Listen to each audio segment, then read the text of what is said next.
Oh, hello, and welcome to the first episode of our 5-part series of the AdTech Forum. We are so excited to have Bryan Simkins with us today. This is the first part of a 5-part series that's brought to you by our great partners, Flash Talking by Mediaocean. Bryan is amazing. He gets excited about living in a time where the world is just even more connected than it ever has been. He is currently the global EVP Creative Media Solution at Publicis, and I'm excited to have him here. Bryan, welcome to the AdTech Forum. Yeah, thanks so much for having me. I'm excited to talk through some of this stuff. One of the reasons why we thought you'd be one of our best guests and one of our first guests is because you know this ecosystem, you know AdTech, you know MarTech. What hasn't changed in this ecosystem when it comes to creative? Where have we not moved and innovated yet? I mean, I guess I would say marketing's core purpose has not changed, right? So I think about marketing in its simplest form is the process of influence and impact. And so just from a fundamental standpoint, like that hasn't changed since in 100 years, right? Is the ability to reach people, influence them, they create some sort of desired response, right? Which is ultimately a transaction or a sale. So I think foundationally that hasn't changed. Now, the tools, the channels, the platforms, the technology, the data, all that's ever evolving and continues to evolve. And I think that's what we spend most of our time as marketers responding to is the changes in the evolution of the technologies and the data infrastructures that we're dealing with. When you think about all the different brands, all the different marketers within our ecosystem, who comes to mind as some of the top savviest marketers? Who's doing it right when it comes to all things creative? I think right's a relative term. How so?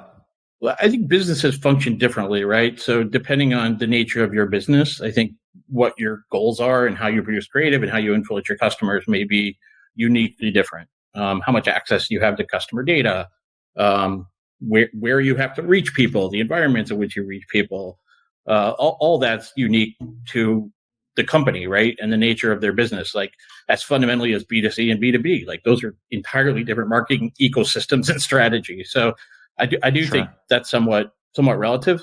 In the context of this, when we're talking about data-driven creative and that sort of stuff, I think you certainly see people who are companies that are data heavy being advanced. And those are, anybody who has a direct access to the customer or is building a relationship directly with the customer, like that's certainly changed their business. Companies like e-com and hospitality and some of those are on the front end of that and have been. On the further backside, and not to speak negatively of, but certainly the companies that are further away from the customers, which would be like manufacturers and those types of companies, are probably more nascent in the development. But again, the world of D2C and all these things companies are navigating, they're building that. I would use Disney as a wonderful example of that, right? So they were historically somewhat had a carrier or a cable company between them and their content, or a studio, movie theater. But when you see like a Disney Plus arise, now Disney or Peacock, we all had to sign up to Peacock to watch the Chiefs game last weekend. So many of these companies who have historically been one step away from their customers are getting closer to their customers and getting more customer data. And that's driving them to enhance the way in which they relate to and try to influence their customers. Really appreciate how you called out the different categories of e-commerce and hospitality. I agree. Disney does a fantastic job when it comes to the personalization of creative, and they have so many different hallmarks to their brand. Now, Bryan, you've been in this game for a while, and across all of the different brands that you touch across Publicis globally, technically speaking, how do you measure good creative? What do you do? Everything's like there's multiple dimensions to everything, right? Sure. Like how I think about it. So again, I think of I'm not a creative expert. I'm not a chief ECD. Like that's not my career. Like they would probably maybe be more qualified to answer that question. I'm more of a technologist and an infrastructure person, right? So again, I would say good creative is quote unquote creative that works, which is a nebulous definition. So I think you have to go deeper into what are you trying to accomplish from a KPIs and goals expect. We can take historical marketing funnel as far as awareness, consideration, conversion, transaction. Like those are things that are often put up against whether or not a creative is effective or not within a campaign. So I think that's a starting point, is just developing those campaign objectives and goals. And then you do your best to determine if the creative is influencing the way in which you aspire for it to influence. Again, an awareness campaign of a brand or a new product is going to have very different works, right, or good, than something that's a lower funnel DR and is trying to elicit an immediate action or transaction. So I think that's how we dimensionalize whether or not creative works per se, or is good. You touch on a lot.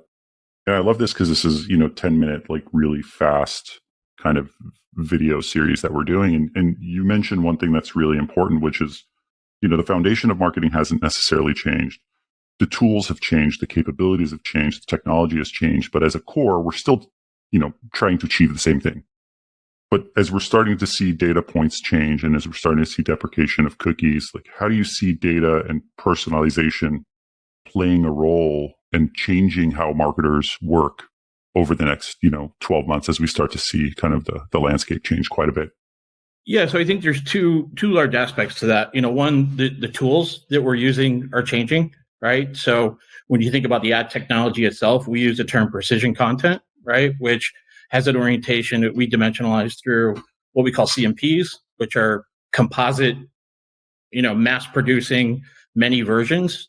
I think creative in general is going through an evolution that web development went through 15 years ago, which is deconstructing the creative objects from the presentation of that presentation layer, which is, those of you who are web developers know, when we went from table to CSS and that sort of stuff. And that revolutionized web development when you start pulling that apart and styling the content differently than the objects themselves.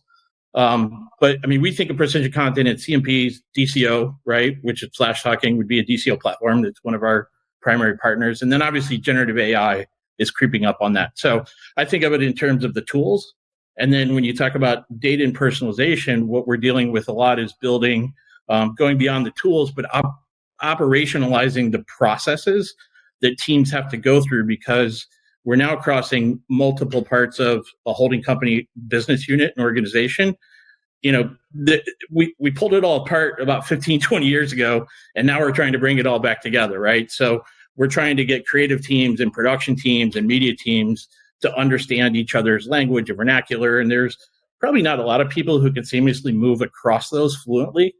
But our processes are around how do we create personalization at scale, which we think of in terms of, kind of a 6-part phase in which all the teams have to be working together, right? So it's audience segmentation creation, building content matrices against those audience segments, producing the content, at a much higher scale than we used to produce it at. And then setting up and configuring that within the systems, getting it out there, and then optimizing against that, right? So we're working really hard organizationally on getting everyone to understand how that has to function. We aspire to a day where, it's a different ad in every home, right? Basically, based on what we know about you as an individual, you as an audience, or you as a household. And we really spent the last 10 years in media building that infrastructure. And now we're trying to get creative and production to come up and enable the content that we can have that variety and variability to send those unique messages and have more relevance in what we talk to you about based on what we know about you. Obviously being privacy sensitive to that. So that's always privacy and personalization are always, a double-edged sword, but as long as it's permissioned, we hope that it adds value to the overall ad experience. Bryan, I feel like you just coined the term creative evolution revolution, and I love it. I think it's great. You've been an amazing guest. I know this is very, very quick, but I really appreciate you taking time out of your day. Again, thank you to everyone who is joining the first episode of the AdTech Forum. This is brought to you by Flash Talking by MediaOcean. We've really covered a lot in a very short period of time. Stay tuned for more episodes of this series. See you all next week.